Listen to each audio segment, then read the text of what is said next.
My name is Paul, and I am from the Democratic Republic of Congo, in a particular city called Goma, on the eastern part of Congo, bordered by Rwanda.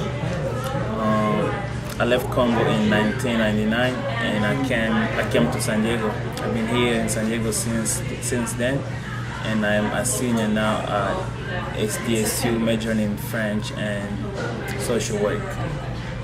Thank you, Paul. And so what schools did you attend in your home country, and could you briefly describe each of them? It's like back home I went to kindergarten and elementary school at a private institution called Complexe Scolaire Muzizi. From there, from kindergarten till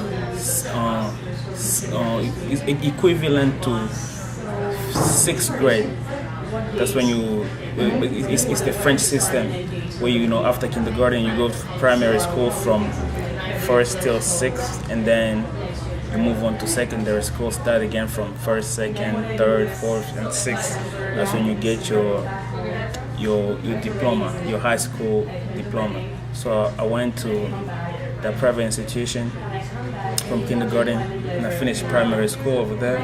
And then I transferred, because I was now in secondary school, I transferred to a Catholic school.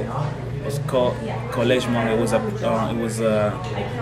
a secondary school that was popular, and you have to basically it's based on your merit.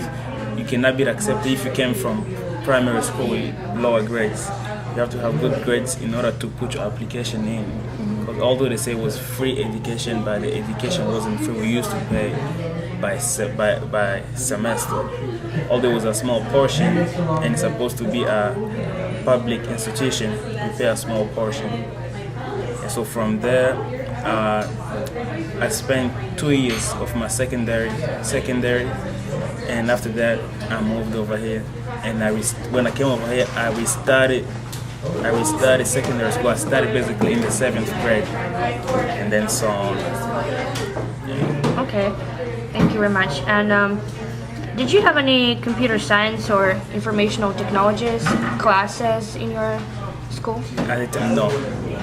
Okay, how about did any of your school teachers employ like informational technologies or anything like that in their classes and lessons? No, we did not have all that. Yeah. The only we had typing machine. We did not have computers. Okay, I get it. So, as I understand, neither students nor teachers had any access to the internet or computers. No. Back in 1999, no. Yeah, well, the times were different too. Well, is there something about your school education that you particularly liked? And is there something you felt like had to be changed, When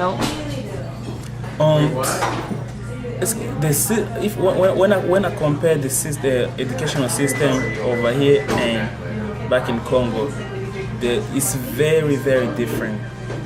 We think we have our educational system is based on the European tradition, like the way we are tested on quizzes. There's no such thing as multiple choice. It's either you know the stuff or you don't. And like here, most of the exams are based on multiple choice. You are given choices, and I think that's one of the differences that I've found out.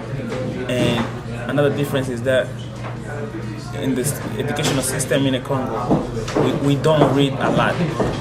We don't have access to books, and right here everything is based on reading. It's a lot of reading. Unlike in the Congo, you have to memorize a lot. You have to memorize some stuff, because if you don't memorize, there's no way you will find yourself doing good on a quiz. Yeah, so you would say that probably just employment reading, right? Yeah, the reading are very, very different, and basically it's all based on access to the materials. Because for English class, when I started secondary school, we have French, for French language. We have a book of at least 100 pages. We have stories that we go and read throughout the semester. And that's the only book we're going to read for that class. And like here, you're supposed to read at least, in a school year, at least 25 books. We don't have that. Just a small book that we all read stories and assignments from for the whole year. And so would you say like that making the content more accessible through the internet and and using informational technologies is a reasonable idea? Do you feel like it has a future? As of right now, I can say yes, as of right now, but I don't know how the system is working right now. All this that I'm saying is based on 10 years ago. So right now, I don't know how the system have changed. So maybe if we have a recent student that come from the Congo in the span of like the last 2 years, maybe you'll have a better understanding of what was then and what's now. Yeah. Yeah. Okay. Oh, and also, I know that I've heard that in some countries, including Congo, actually, gadgets like smartphones and mobile phones are actually more popular than usual computers because they're actually cheaper and they're more they're portable. So, do you know anything about that? Yes, actually yes, because I have the majority of my family over there, and the smartphones are more accessible because of people get it for cheap from Dubai, and they're more although some people don't have the internet connection on them, because having a Wi-Fi on your phone or on your computer is expensive. It's either you go dine out to a expensive hotel or restaurant and they will give you access to their Wi-Fi. But in their homes, it's rare to find people with connection because it's expensive.